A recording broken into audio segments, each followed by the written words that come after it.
There are currently 9 people in this room, including me. Imagine that you are all in the hospital waiting for an organ. Let's say, earlier today, I got in a horrible car accident and passed away. But because I'm an organ donor, I get to save all 8 of your lives.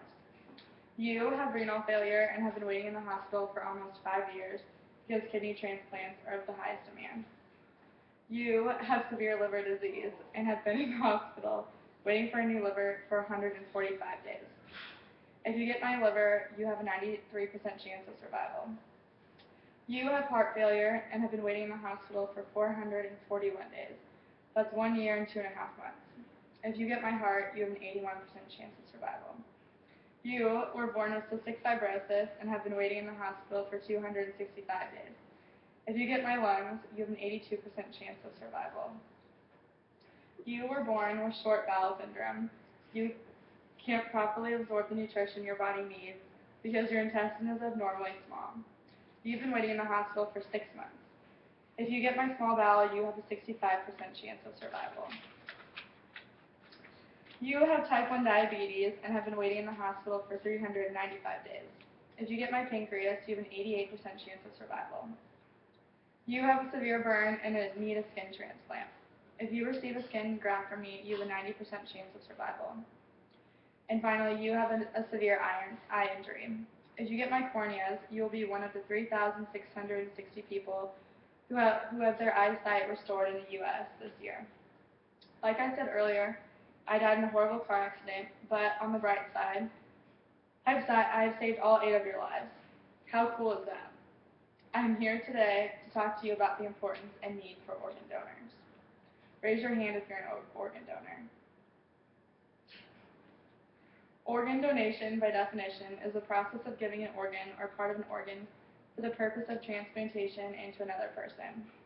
In order for a person to become an organ donor, blood and oxygen flow must flow through the organs until the time of recovery to ensure viability. Here are some staggering facts I would like to share with you. Right now in the U.S., 122,645 people are waiting for an organ. 22 people each day will die waiting for an organ. Almost anyone can be an organ donor regardless of age or medical history. Another person's name is added to the transplant wait list every 12 minutes. If a person is hospitalized, the medical staff provides the best possible care regardless of organ donation status.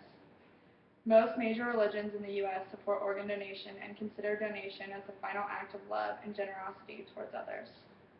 Like I said, one organ donor can save up to 8 lives and change more than 100 people's lives. Becoming an organ donor is much easier than most people think.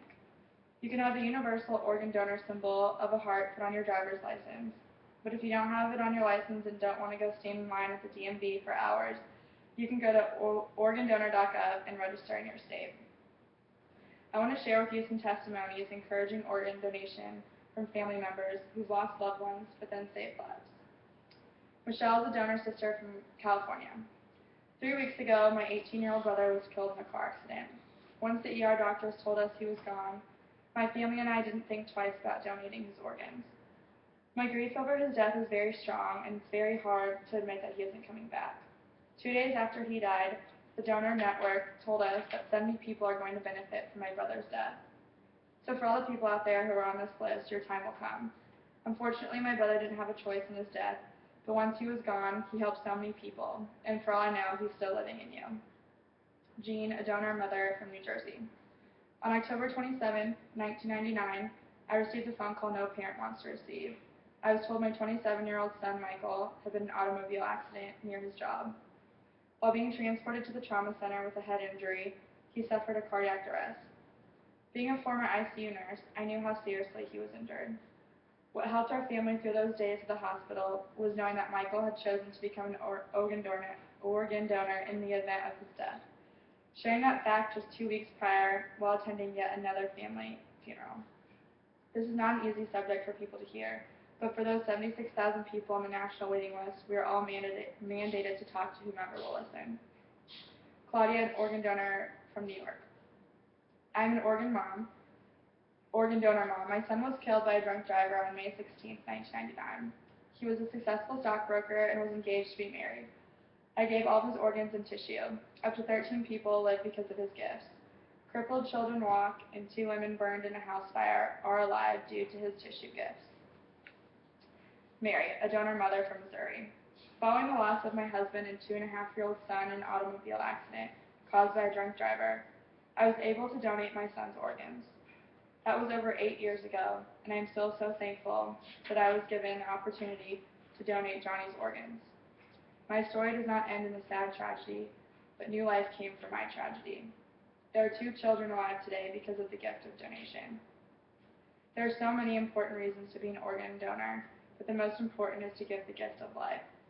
For far too many people lose their lives in our society, and while it is such a tragedy to lose loved ones, what better way to honor them and to pay it forward and give the gift of life. Wow.